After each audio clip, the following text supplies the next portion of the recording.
This I fall conference asleep, will now be if I fall, recorded. if I fall asleep, don't wake me.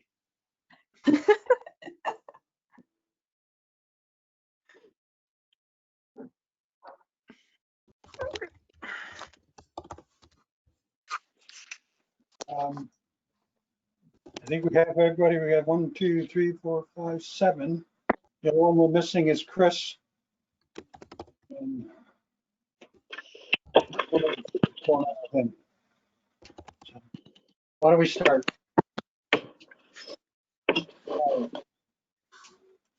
Adoption of the November 19th, no, of the agenda. Anybody had any problems with the agenda? No.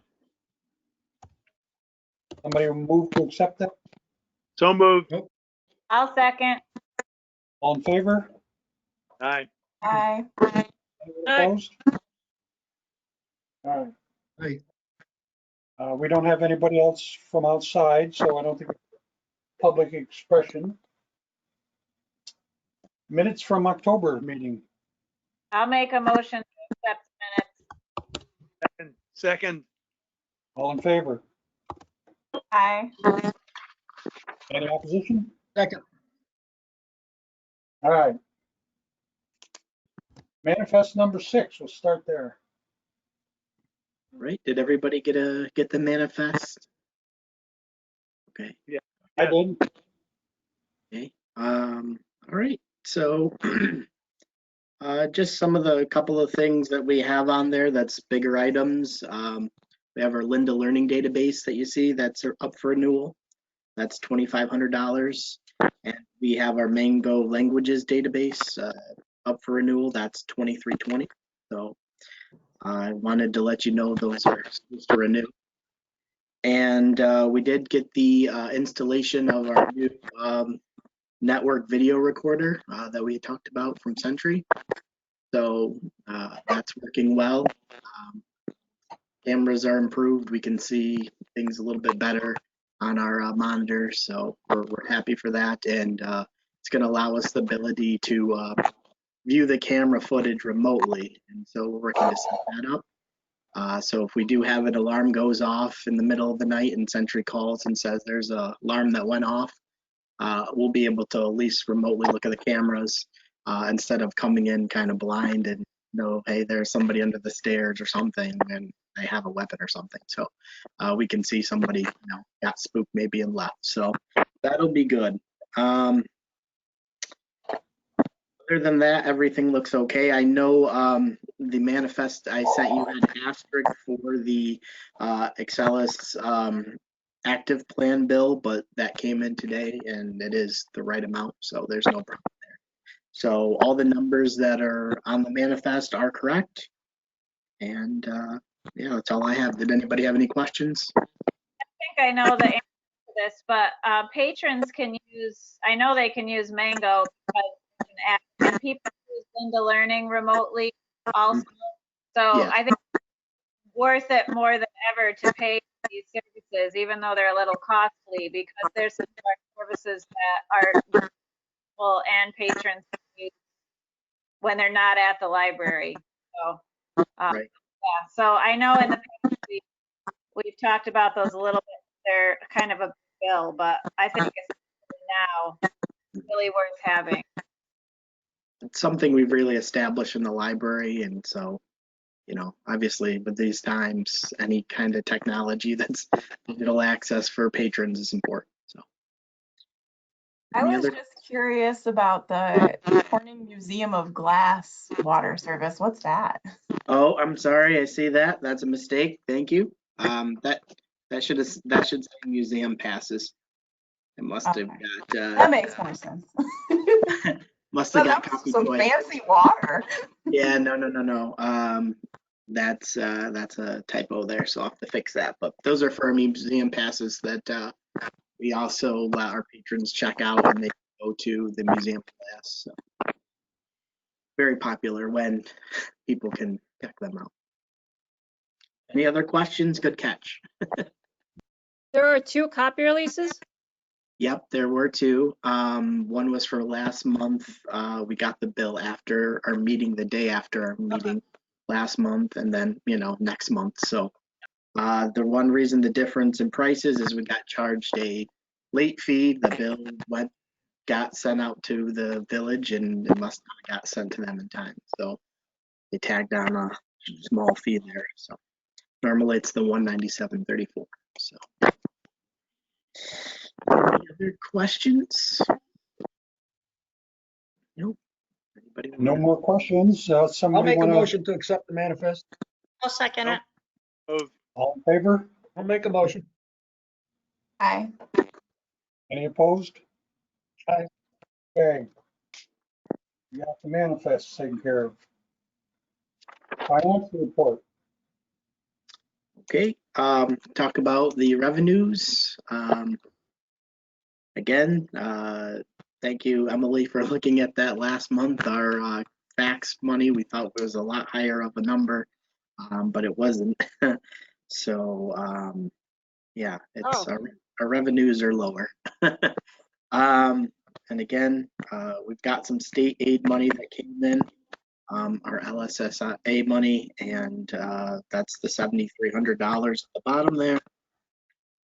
But yeah, you know, faxes, copies, fines, all those things are running behind because we just haven't had the people here. So we're just not taking as much money as we should be. That's COVID for you. Did anybody have a question about revenue? No, we're going to talk about projections in a little bit. That's 183,000 state aid. Is that still coming as far as we know, right? That's well, that's our construction grant money, and I've been working with the folks at New York State about that money. I don't know how much of that we're going to get. We're still supposed to be getting last 10% of the first batch of parking lot money from last year that we still haven't received. And so what the problem has been is that since we didn't go with the original parking lot design that was from L2, it's been a little bit difficult to try to get the remainder of the money for the parking lot grant. I don't know how much we're gonna get. We should get the majority of this money, but we're probably not gonna get all of it. So because we changed the plan around, New York State wasn't very happy with that we went and just kind of picked everything up and put everything back down. Because we initially submitted the first grant that we were going to continue with the L2 plan. And we said, no, we're not going to have enough money. We need to just tear everything up and put everything back down. So, you know, site design work and certain things that L2 was going to do, they ultimately didn't do fully. Because Smith site, there wasn't any site work to do. There wasn't any new sidewalks or anything new we really put in. We just put in what was there. So, I'm not sure how much money we're going to get there, but you know, we'll have to wait and see what we get awarded actually in the end. It's to be determined. When will we know? Again, I've been working with a lady at New York State for quite so many months on this, just to close out the first portion. I know we did get they did tell us we got our award for phase 2, so we are getting, you know, a substantial amount, but we underspent in the parking lot. We would have to spend more money to get a larger portion of this grant fund. So since we spent less on doing a lesser scope of a project, you know, they could tell us it's $20,000 less that we're going to do. We could get 163 instead of 183. We just don't know yet. There's just no timetable. They don't tell you they're working towards it. And again, it's to close phase 1 first. So phase 1 still has to be closed. The remaining 10% of what they think they want to give us, they'll send, and then we'll get the bulk of phase 2, 90% shortly. We're going to get that money shortly too. And then 10% to close out whatever they give us a phase 2 left. So I know it's not the answer that everybody wants to hear, and we know exactly how much of the 183 we're getting. Are we getting it all? But we can anticipate that it is going to be less than what we're hoping Anybody else? Revenues? No. Want to move on to expense?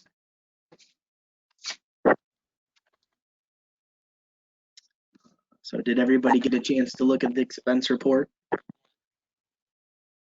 Yeah, so the Mhm. capital improvement, I assume, is the parking lot stuff. Right, Um, right.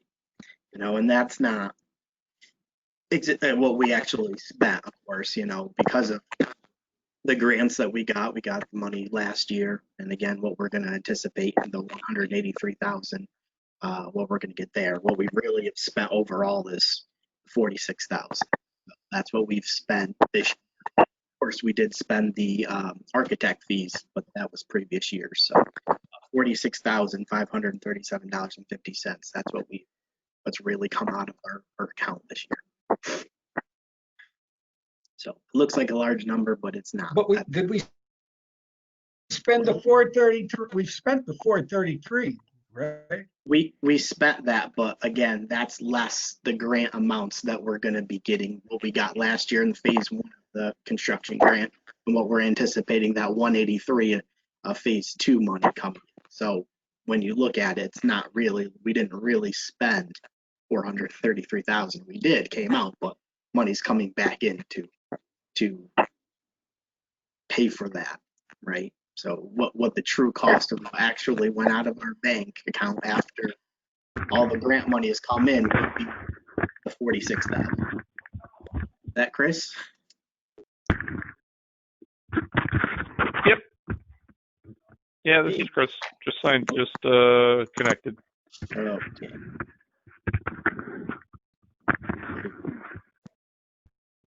Other questions on expenses?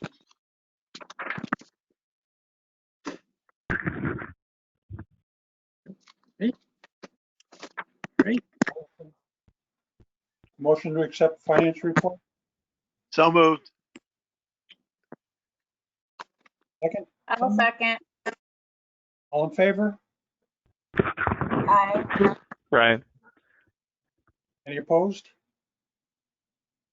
Is that a late yes from you, Paul? I assume not a no. All right.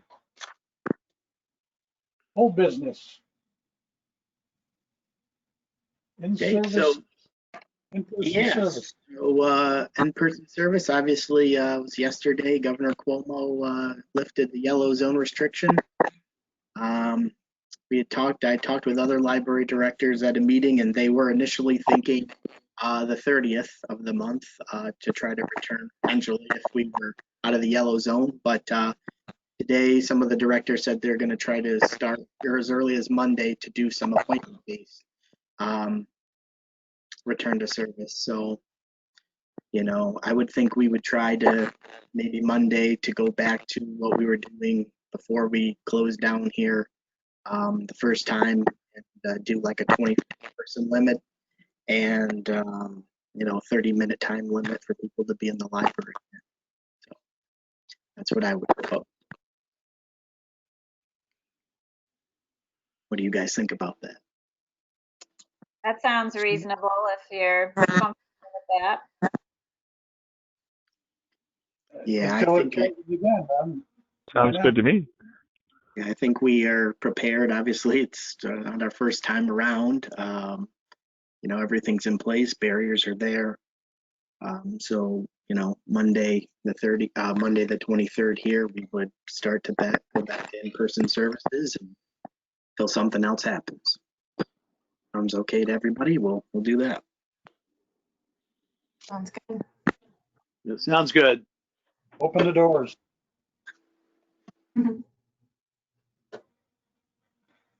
Employee health insurance. Okay, so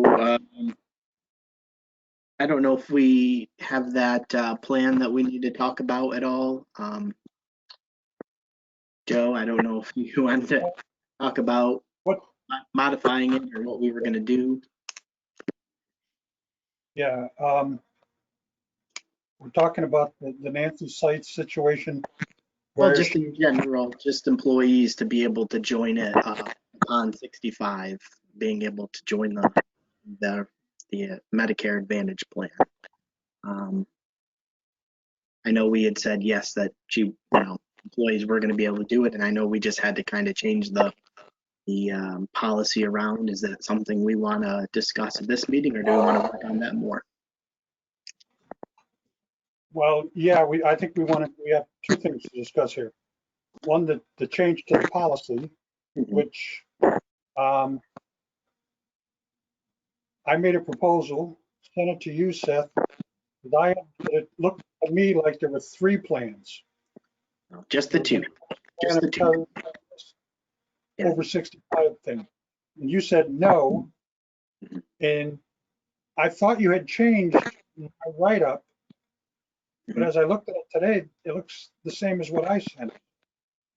Okay, So I did. It still resembles 3 plans to me. No, it should just be 2, and it should just. I did change it. I don't know if the comments are there or not, but what it would just say is that anybody, active employee could join the Medicare Advantage plan if they so chose, on turning 65. That's basically all we have to say. And the medical advantage plan is basically the retiree plan. That's what it is. It's called the retiree plan because I guess only retirees at this point have been on that plan, but that's the only plan along with what the active employees are on is the 2 plans that we don't have a third plan. Correct. So we're not really changing the policy, right? This is just a clarification. Okay. Right.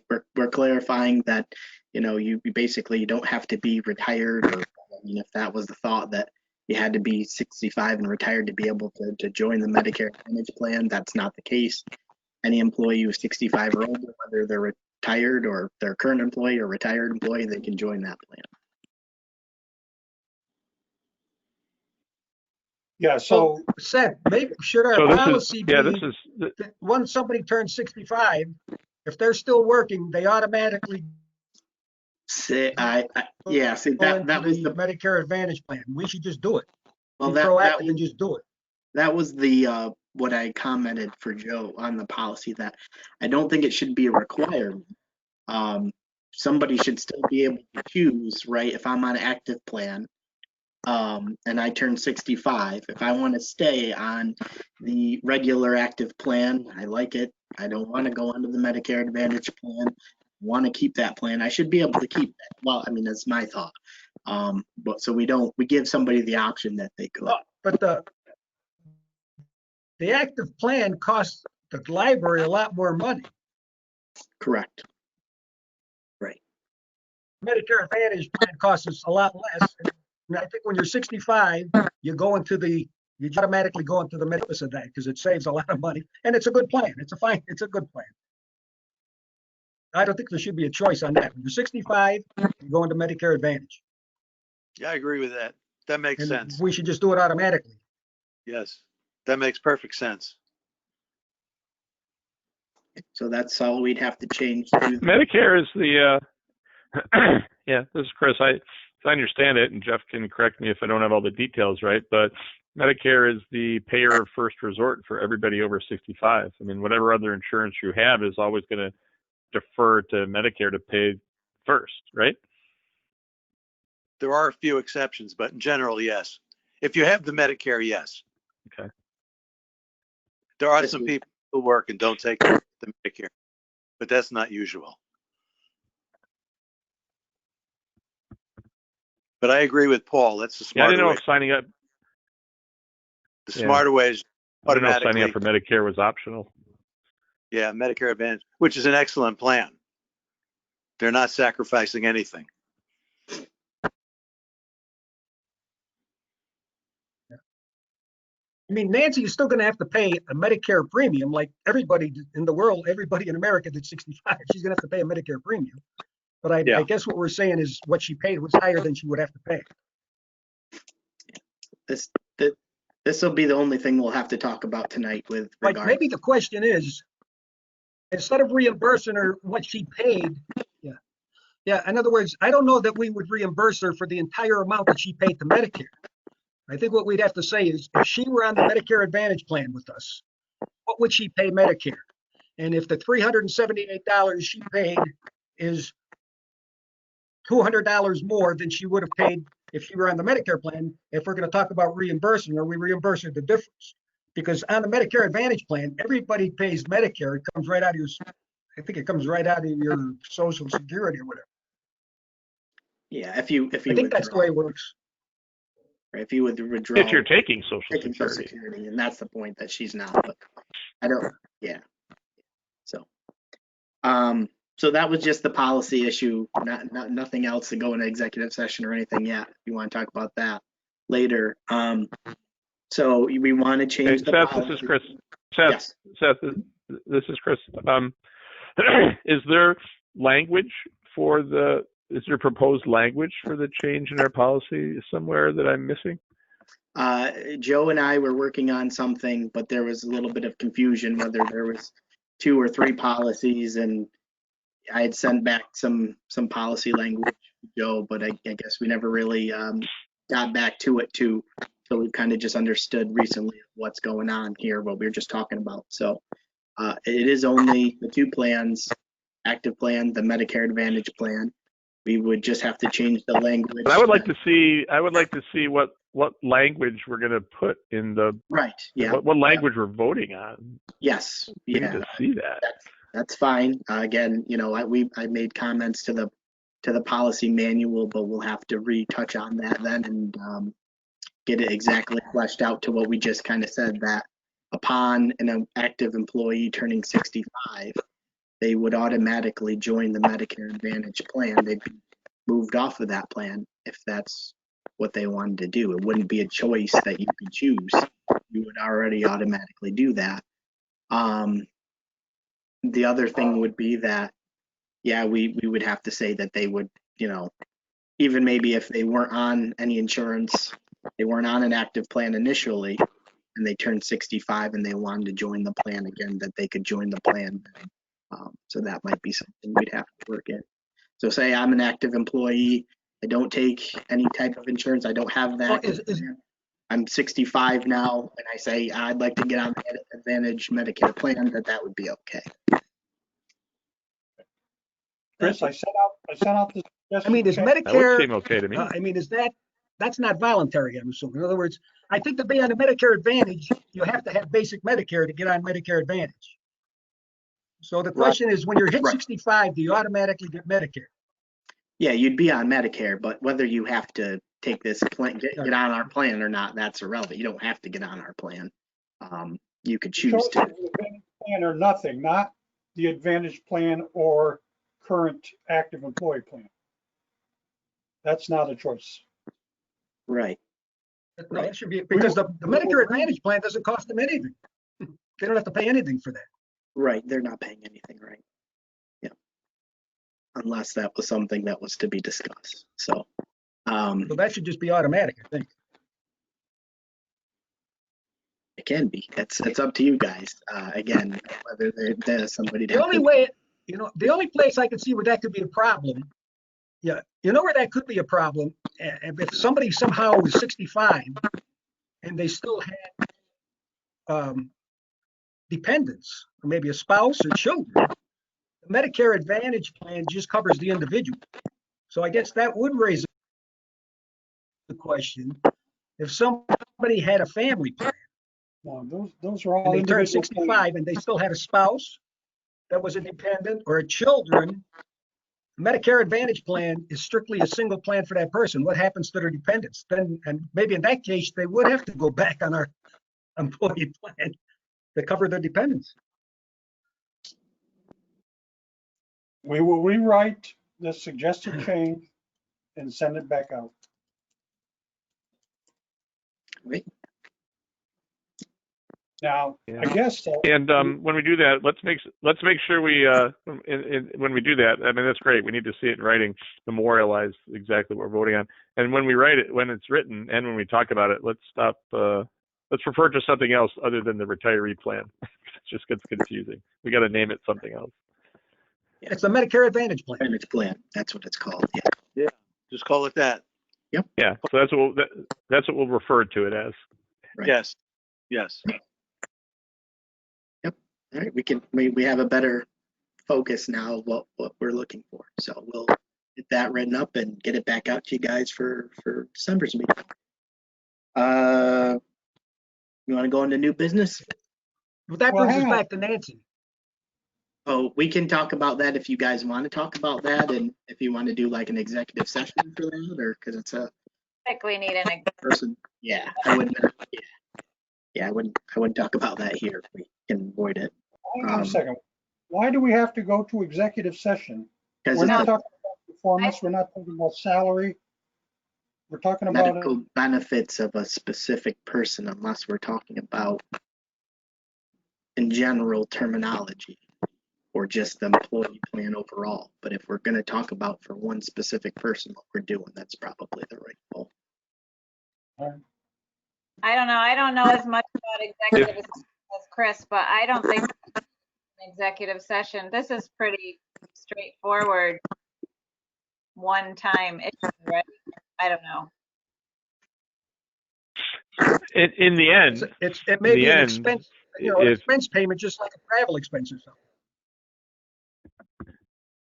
in the end, if we're going to vote to spend any money, that vote has to happen in open session anyways. yeah. So Cannot I vote don't to know why we spend don't talk public about that. money in executive session. Come back and talk about it, what the determination was, executive session. It's up to you guys. I don't think there's anything we need to talk about with that. I mean, what we found out, is that. Or you just Go ahead, Chris. We don't have to even mention her name. No, We can that's just all right. talk Go about ahead. an employee, can't we? Yes. yeah, I the way mean, to do it would be we're considering this clarification to an existing policy, Right. and we say any employees who have been affected by the policy as it previously existed will be reimbursed up to whatever the difference is to make them whole now that we've passed this clarification. I mean, the policy So wasn't talked clear. about it. It has to be clarified. So anyone who is impacted by our failure to make a clear policy, we will make that right.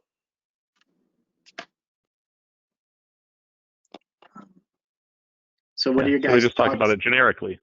Right. Yeah. That's all I would give advice. Okay, so just have Emily write it up generically. That's all.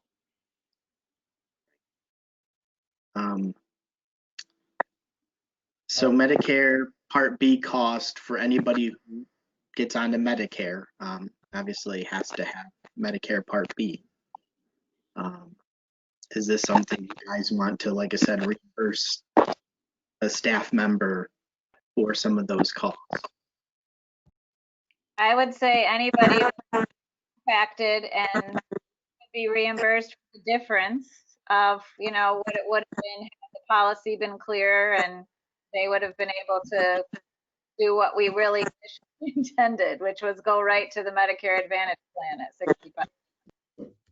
So that's totally separate from Medicare, just so you know. That being able to go onto the Medicare Advantage plan will not change the cost. The cost of Medicare will not be less for that person, that employee, whoever it is. So us allowing somebody to go on the Medicare Advantage plan will not change the fact that they will always be billed Medicare Part B costs. So I don't know Correct. what that means, that we would pay for somebody's Medicare Part B premiums if it doesn't have something really to do with the library. I mean, I guess somebody's not getting an insurance benefit by being on an active plan anymore, but yeah, I mean, you could cover the difference is fine, but I just want to make sure I that's, think we're saying this is a one-time deal. Yeah, this is a one-time deal because the policy wasn't clear. So this shouldn't come up again. But what we're saying is anybody that's on the Medicare Advantage plan, they have to pay their own Medicare. So the only thing that we would consider this employee is if for some reason, because she couldn't get on the she didn't get on low enough to get on the Medicare Advantage plan, it wasn't clear. If she paid a certain amount of money, and if she had gotten on the plan, she would have paid less. We'd be talking about reimbursing her the difference. but there is She no, paid but there is, $378, like you, Joseph. but there If is she was no, going to pay Medicare, if she was on our plan and she had to pay Medicare 200, then we would talk about reimbursing her 178. I think that's the issue, isn't it?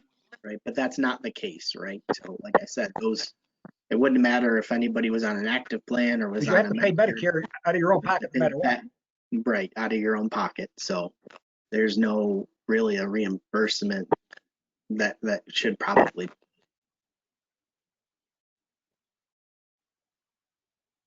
So did Well, she would our, have paid the same amount Medicare even if she was on our plan? Even if she was on our Medicare plan, she would have paid that $378 a month. Right, I think it was because, that high, I guess. right. Jeffrey, because did that sound right to you, that high? Yes, yes. So the point there, the only point to really be made for reimbursement is the point that when the library was taken off the village's plan and we went on our own, we would have qualified to not have to pay that Part B premium because our group plan we would have been 20 or more employees still as part of the village that would have been on a group plan, and that would have negated her having to, or anyone having to pay Part B. But because we have less than 20 people on our plan here, you have to have Part B and pay for it out of pocket, is what I'm understanding of that. So that cost is a cost that somebody would be charged because we are not part of the larger Village of Endicott and health insurance plan. So it doesn't really have anything to do with the policy. Right, right. It's nothing to do with the policy. clarification did not end up costing someone or some people extra money? The clarification issue, that's what you're saying, that's it. Yes, so Not incur extra expense for employees. can I just try to mute everybody here for a second? Because it's Yes, such a lot of feedback here. I'm just gonna try, and then when you need to talk, just come on. Okay. All right, go ahead, Jen.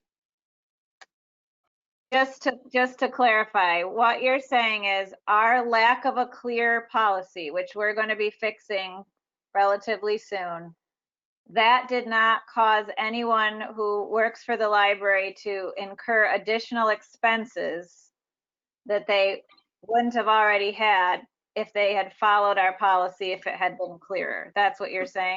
Absolutely, that's absolutely correct. The point that the library, again, went away from the village's policy where we have the police department, the municipal, the fire, whatever. They have over 20 people as part of the insurance group plan. Going on our own where we only have a handful of people on our insurance, under 20.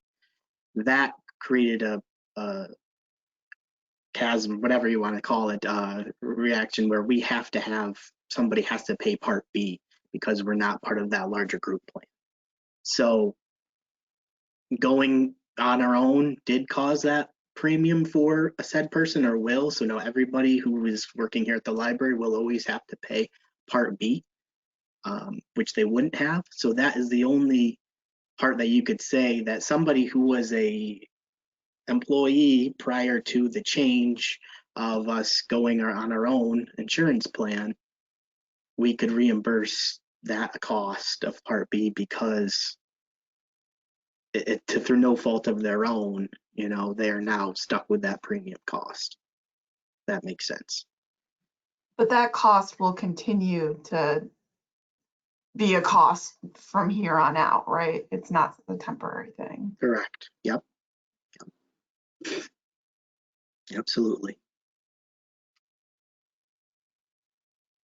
So for tonight's agenda item of employee insurance So policy, I have a question. If she still have to Medicare when she turns 65, is that mandatory?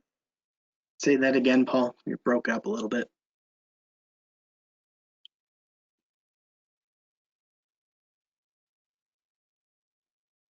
Paul, say that again.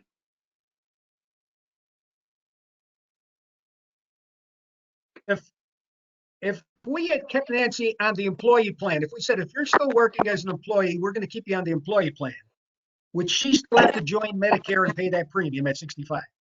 Yes. Yeah, it has no bearing whether you're on the active plan or the Medicare Advantage plan.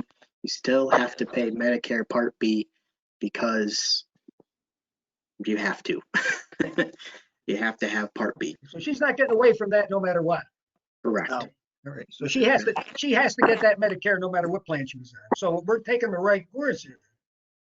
Yeah. We're fine.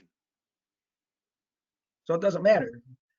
We're fine. We wouldn't be doing anything for her B plan. It would just be costing the library a lot more. Yeah. She'll be fine. It's a very good plan. so for tonight's agenda item of employee health insurance policy, the only thing is to clarify the policy Right. Right. instead I of mean, reimbursement.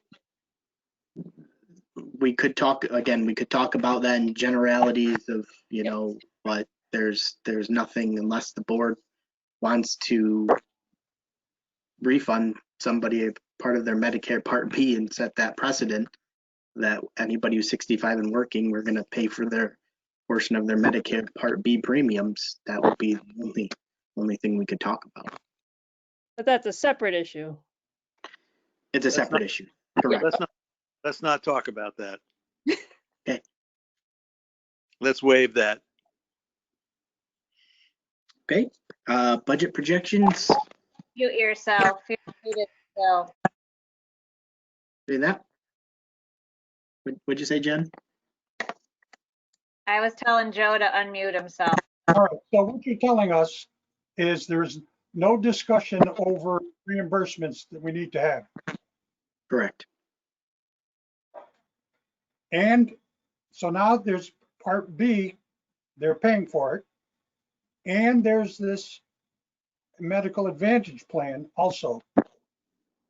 But they're paying 16% of whatever we're paying. The board has not discussed that. What has been retirees amount is zero on that. So if somebody who is 65 gets onto that plan, the board has not discussed an active employee on the Medicare Advantage plan paying what the active employees pay for their plan, which is 16%.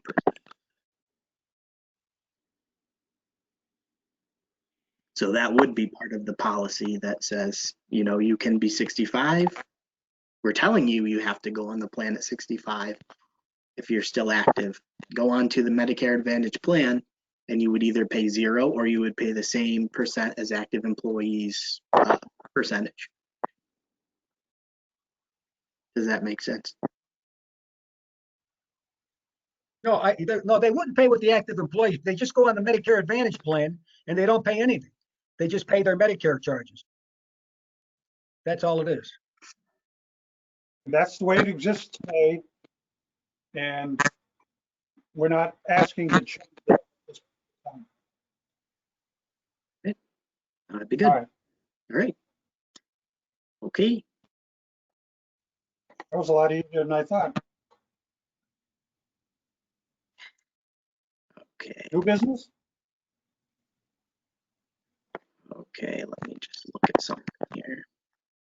So Emily, you're going to work your magic on that one. I might be sending out another email saying, explain it again. yeah, we can work on the policy. It's okay. It's going to take a little bit to get all of those pieces in there. That's why it can be difficult to write something like that, but we'll get it all in and we'll have it for the December meeting. I'll get For COS cost of service sheet, did everybody get that sheet and Yes. what I circled and saw what the cost was for automation fee for next year and the other things that we get that go along with it. Anybody have any questions about that? It's pretty standard. It's what we always have gone with. You can see from previous year things that we said yes to when we had, and so I was proposing the same things for next year. I don't think we have a lot of choice. Yeah. Seth, if I'm looking at the right schedule, what's the only difference? Two of the columns is the capital improvements. On projected spend, you have two projected spend columns. And on one you have capital of 576, and another you have capital of 192, which is like 384,000 less. What is that? Hold on, we're not there yet, What are the Paul. different numbers? We're not there yet. We're just on the cost service sheet. Hold on, we'll get there next. Oh, okay. Yep. All right, I'm on the wrong schedule, sorry. Okay. Cost service sheet, are we okay to approve the amount of the 2021 for CLS cost of services sheet? The amount of $49,070.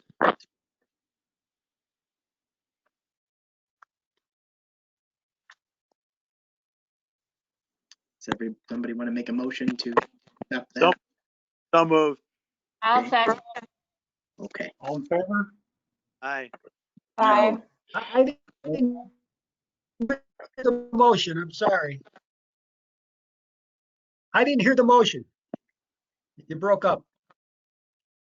What was the motion? We need to pay what we need to pay to Fort County Library System. Oh, okay. I'm fine with that. All right. Let's move on.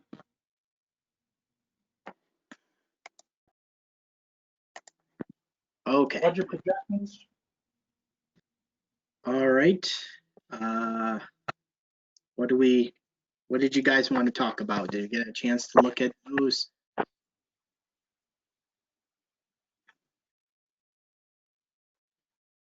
Which file are we talking about here? Budget projections for the board. All right, yeah.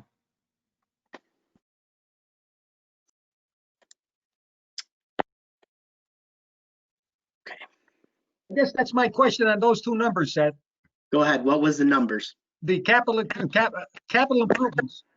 Mhm. One projected, it's 576,000, and in the other one, it's 192,000. I just wasn't sure what that's all about.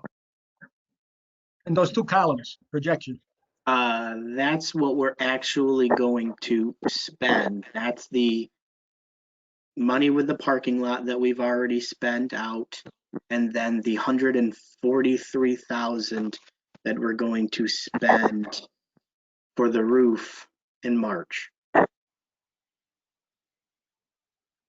That's the 576. That would have been everything. That would have been the parking lot that we already paid, quote unquote, that we did pay, that came out of the account. And if we would have the roof costs in there, that would be 576.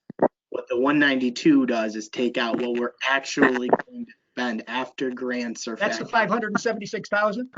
Yeah, right. That was the 576. But what we're actually going to pay, right, is 192 this year, because we're doing the roof in March. Okay. And we've already done the $46,000 on the parking lot. Does that make sense? Okay.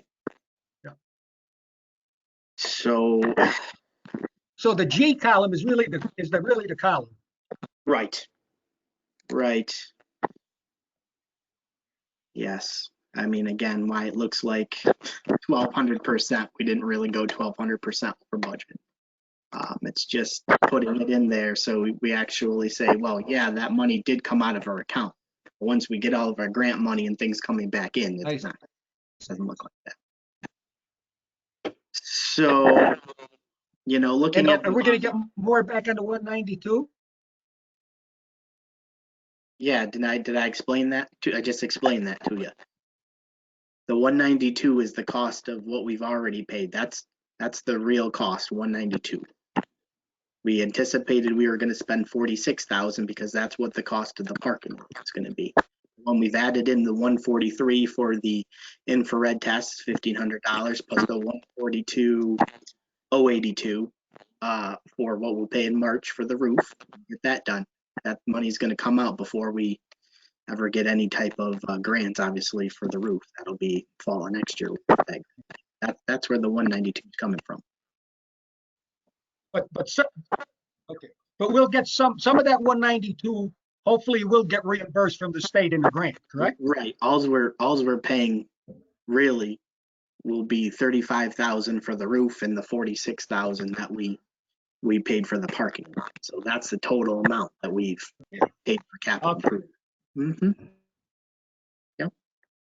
So let's keep our fingers crossed on that. Yeah. Yep, that's what we're doing. So when we look at the bottom there, the projections were really based on last month's numbers. Again, I just fixed the one fax number to kind of reflect what we took in faxes this last month here. We had 4 months of data from June to September last month. So 4 months. So we're a third of the way into our budget. So basically, I took the numbers that we had down there at the bottom from June to September and kind of times it by 3 to see what we might have as far as projections go, because that's basically the best we can do with everything that's closed, open, we're closed, open. So the numbers on the bottom, I don't see that we're going to have too bad of a problem with our budget. You know, we should be okay. We're spending less.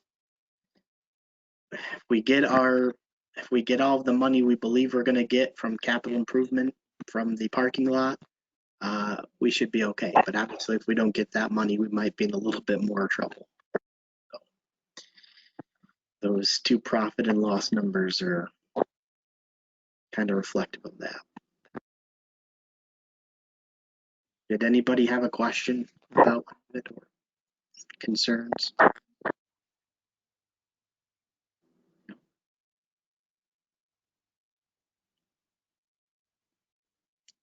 Unmute Chris.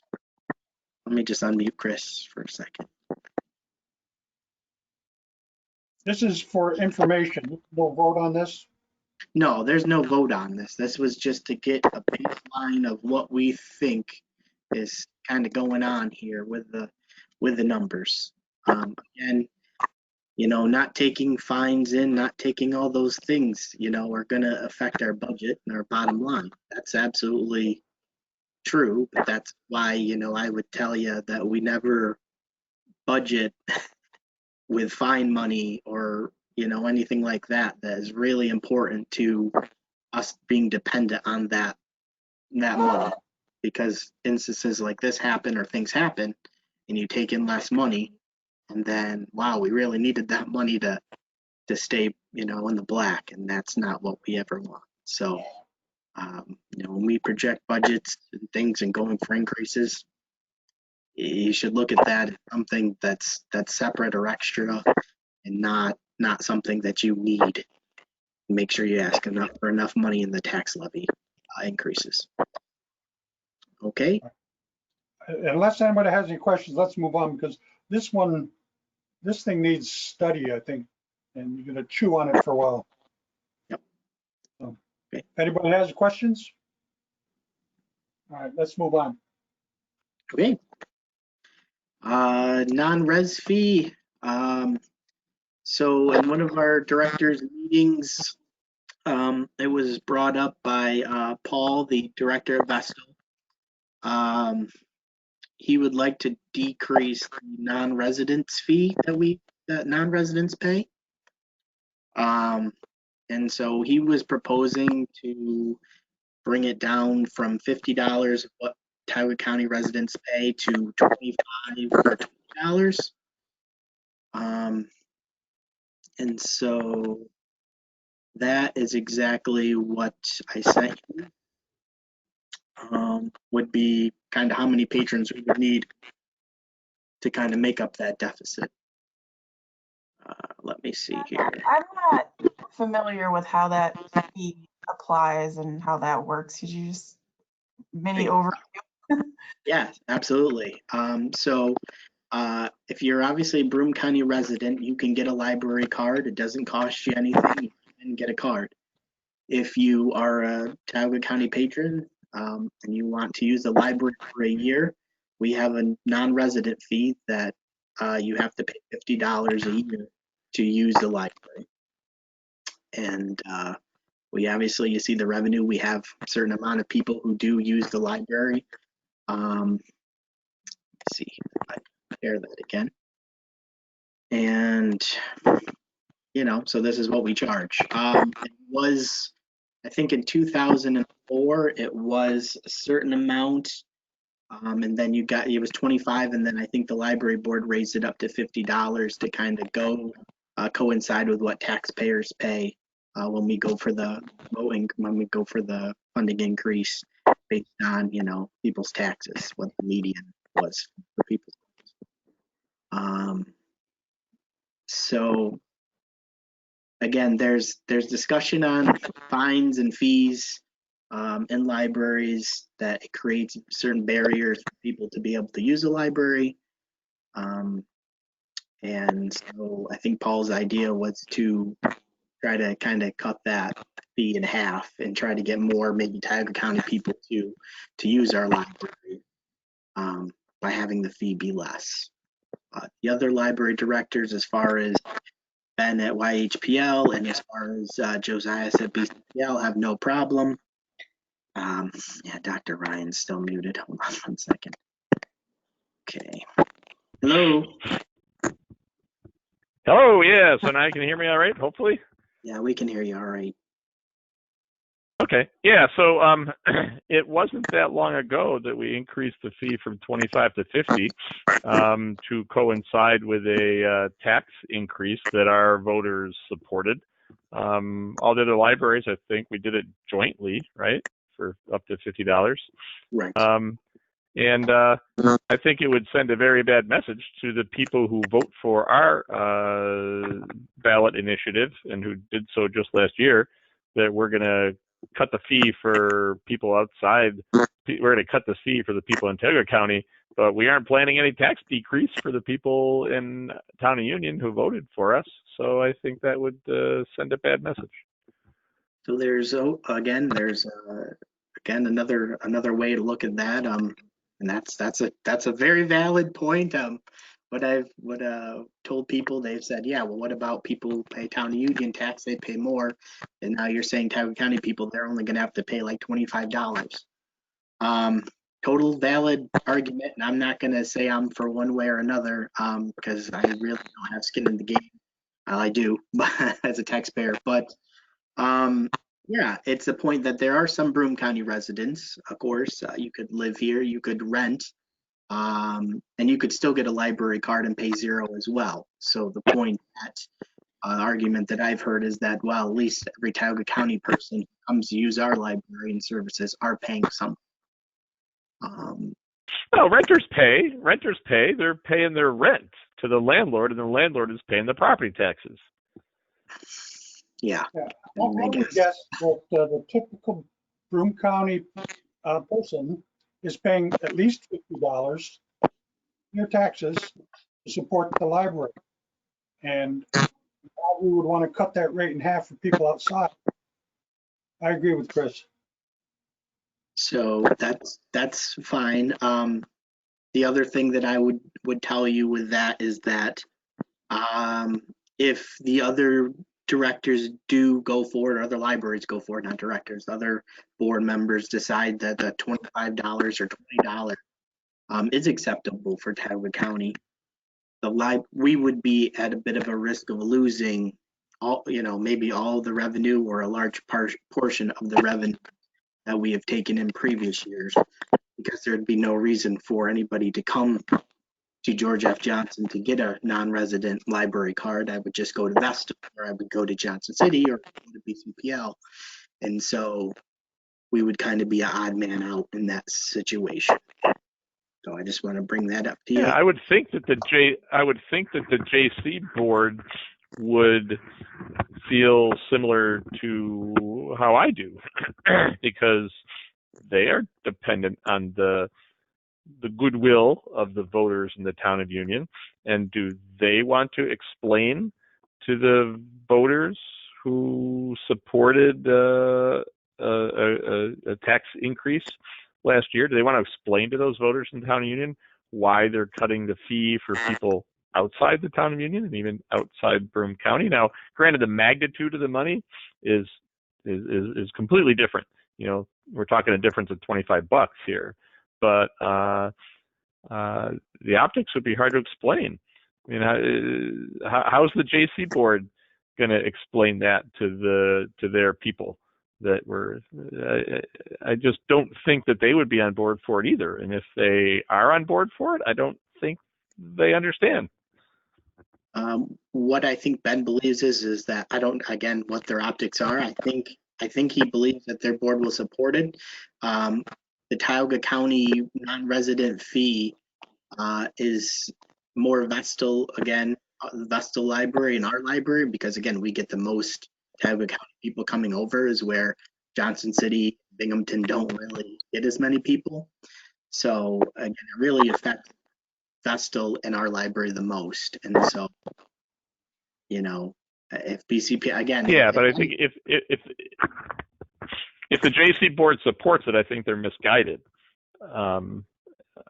Vestal, I can't say, how is Vestal funded? Are they a school district library? School district. Yes, school district. But so they go to the voters every year? They can, yes.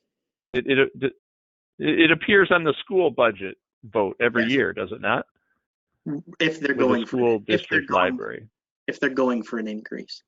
If it appears every year the same amount until they go for an increase, and then that increased amount goes on. But otherwise, it's just they don't approve it if it's already been approved the prior year. Okay. Now Vestal's in a so the Vestal school district has some people living in Tioga County. Vestal school district crosses the Tioga County boundary, right. And picks up some people there. Yeah, if you pay for school taxes, so I don't know what their political calculus is, but I know that for a while they were a school district, and then it was voted down again and rescinded, and now it's back again. Isn't that the case? Yeah, they're school district. Right. Yeah, they're a school district public. Yeah, but I think they were. They were, but historically, unless I'm misremembering this, historically they were. They got it passed one year, and then the next year it went down to defeat, and then they got it back again, something like that. Unless I'm misremembering, which could be. You would know more than again. It's not a large amount of money. It's not a large amount of money, but I think it would stick in people's craw. Remember, the next time we or they have to go for a vote. And because it's not a lot of money, I don't think it's going to make a lot of difference to anybody's budget. You know, $25 here, $50 there. But I'm worried it's going to make a big difference at the ballot box. Yeah, I mean, again, the spin that you would be saying is that we're trying to get more money through Tioga County residents to come over and pay a non-resident fee and use our library because it's more accessible to them, and there's less of a barrier at $50 and there's a $25. And so we're trying to actually bring in more money by doing so, instead of charging the 50 people, however many a year, who pay. We're trying to get 102, or we're trying to get 125 people now to come on over, use a George F. Johnson Memorial Library, and only have to pay $25 or less. That's your pitch there. Are they paying a and library if tax? If that causes is Tioga County paying if that causes our next ballot initiative to go down to defeat, how much money would we lose out of that. If we lose an increase, if we ask for I don't know, a 5% or 10% increase, what's that of our budget? We're talking, you know, $100,000 or $50,000. Are we going to make that up in $25 payments for non-resident cards? No, and again, I'm just what the optics are and what people are trying to do. And again, I understand what other directors are doing. And again, across library systems with even fines and fees, go at children fine free, library materials are fine free. Rochester has done that. Johnson City is fine free for juvenile materials. So it's really just across the board what libraries are trying to do to break down barriers for patrons to be able to have access to libraries. Oh, I get that. But any benefit from removal of fines accrues to the people of the town of Union just as much as it accrues to anybody else.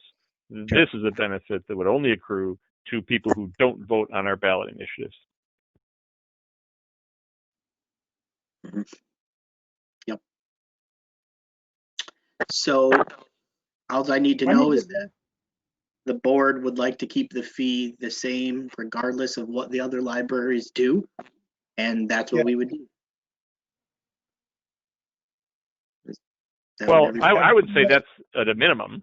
I would say that's at we a don't know minimum. for What I'd sure at like this to point see what the other is the same. Hey, Paul, hold on a second. What I'd like to see is, before anybody does this, we take the same joint approach that was taken before. We had wanted to increase our fee from 25 to 50, and yet we didn't do it unilaterally. We tried to gain some traction amongst the other libraries because we know this is an issue, and we gained the traction and went up to 50. And at a bare minimum, I would not want to reduce our fee, but what I'd most like is to take the same multilateral approach we had before and have nobody haul off and do something without everybody else, and try to help people understand the different libraries' problems, because we're funded in different ways and the geography is different. So anyways, so yeah, Paul, that's great. Go ahead. I talked over you. Yeah, I just wanted to say again, with the directors, that was what their thought process is. And again, I would support what everybody, I think, combined approach that everybody could agree on is obviously the best way. I don't know what their boards are going to say. I thought Paul was going to suggest this to his board, Vestal, yesterday, but I don't think that happened. So I wanted to be able to get you guys on the record for what you thought. I don't know if you guys think it's necessary of some type of trustee meeting that you guys would want to plan to really try to discuss beforehand, but I think, those directors are going to go to their boards and suggest the change because they think it's okay. And if their boards go for it, I mean, I just want you to know this may happen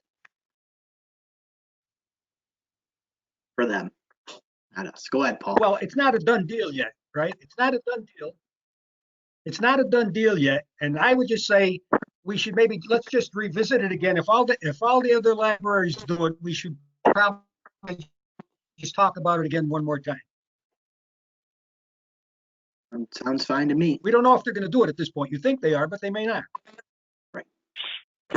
Yeah, but let's not be passive about it and just let's see what everybody else is doing. Let's do something active and get everybody together, some kind of committee or whatever, telephone call, to make sure that everybody understands the political ramifications of these things. And we're all facing different realities, and there needs to be some joint understanding of that. Yeah, that's enough. I've said enough, but I just think it would be a stick in the eye to all those people who voted for us last year. Seth, maybe when you talk to the other directors, you could tell them, explain to them why we did raise it. Oh, they know. Because we looked at what our taxpayers are paying, and yeah, and they know. You know. Ed knows, and Steve Bachman was on the call with other other 3 directors and myself. And so everybody was well informed of where the fee came from. Again, getting Paul up to speed because he's been the new director of Vestal for maybe just 6 months. But I think this is just part of, like I said, their initiative there, Vestal, to try to get more people to come in the library and break down the barrier. And that's their thought process. And so, you know, he's the one kind of initiated it, and everybody said, well, we'll talk to our boards and see. But like I said, the other 2 directors probably thought their boards wouldn't have too much of a problem with it, and I knew my board might have a little bit of an issue with it. So I just wanted to bring it up to you guys. And if you want me to try to figure out some type of, you know, meeting call or something we could do with the trustees of the other libraries, or start with YHPL first, or start with Vestal and YHPL, that's fine. We can do that. Just somebody let me know and we'll set that meeting up. Personally, I don't think we need to all get together to decide. Let us decide what we want to do. I completely agree with what Chris said. When did it go to 50?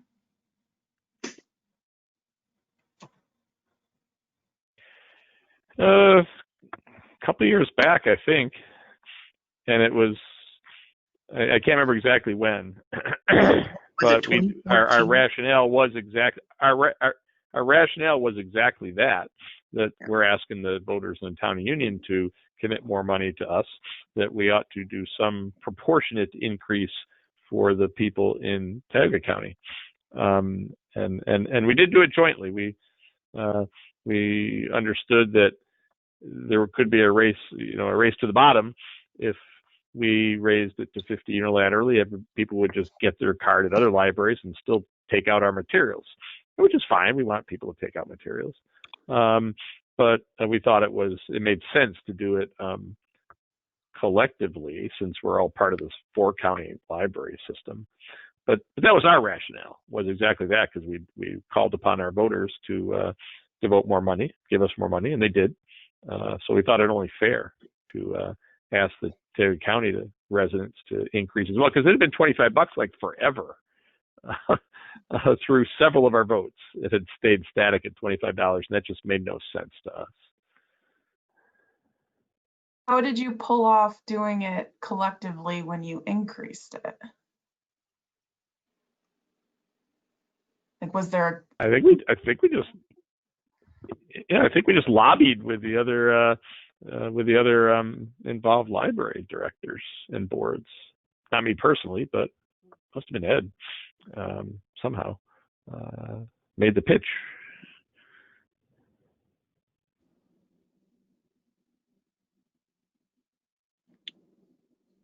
So I guess we're still at a question of what to do. I mean, do we want to, again, does it matter that we meet with these folks to try to keep it the same? Do we just keep it the same ourselves and we feel like it's at the right amount, we're doing the right thing by our taxpayers?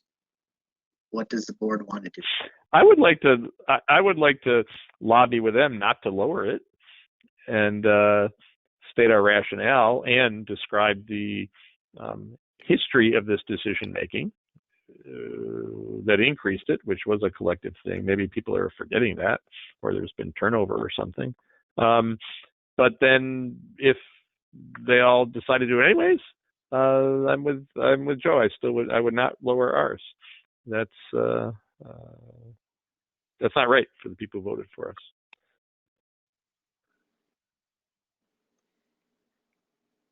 I don't hear anybody saying we ought to lower it. So I suggest we leave it as is, and if that everybody wants to get together, fine, we'll get together. But I would like to know if all the other libraries know it. If they ever do it, I'd like Seth to just let us know whenever that happens. The next meeting. And so what? So they all lower it. Are we then going to change our mind? I want to know. No, I want to know, Joe. I just want to know if they all lower it. I'm interested. I didn't say I want to lower it, but I want to know. Nothing wrong with that, right? Oh, that's fine. Okay. Can we move on? Yep, that's it. I think we're at the end, aren't we? Well, then the other one thing I wanted to talk about was, we originally had planned, we're gonna have, interviews for new board members. And, we got one, and a couple weeks later, we got two, and another 2, 3 weeks later, we finally got a third. And I decided it just was too much to try to do that, all those interviews, have our discussions about it, and then have our meeting. And have it all again on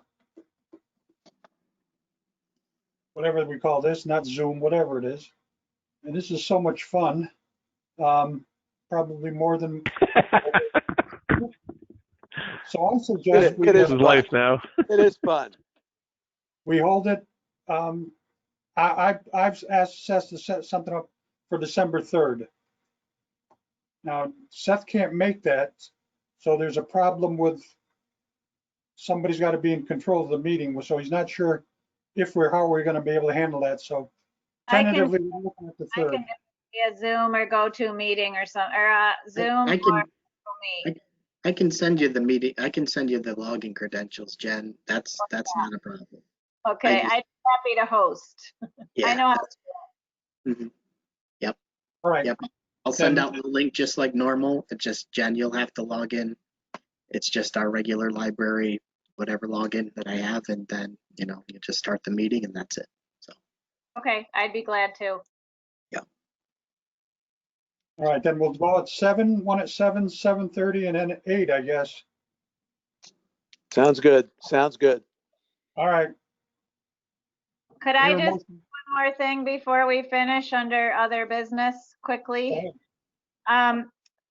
I just wanted to say, I think the library's doing a great job with the social media. I know with trying to do remote book clubs with kids and things, and the pictures and updates I've seen on Instagram have been really great. I mean, just it's been a nice job. So I wanted to say that. And Seth, as we think about budget projections, not that you haven't had enough to do, but have you had any time to look into maybe instituting more of a formal merit raise system, or something to look at how we're going to handle somebody doing a job above and beyond what they kind of were hired to do? And if so, maybe that should be part of the budget projections as well. If that's something that you're going to bring forward, maybe we could look at it that way and have more of a formal system. And again, I know you have a lot going on, but I just wanted to throw it out there because it seems like the right time to think about how that might work if it's something you're still interested in instituting.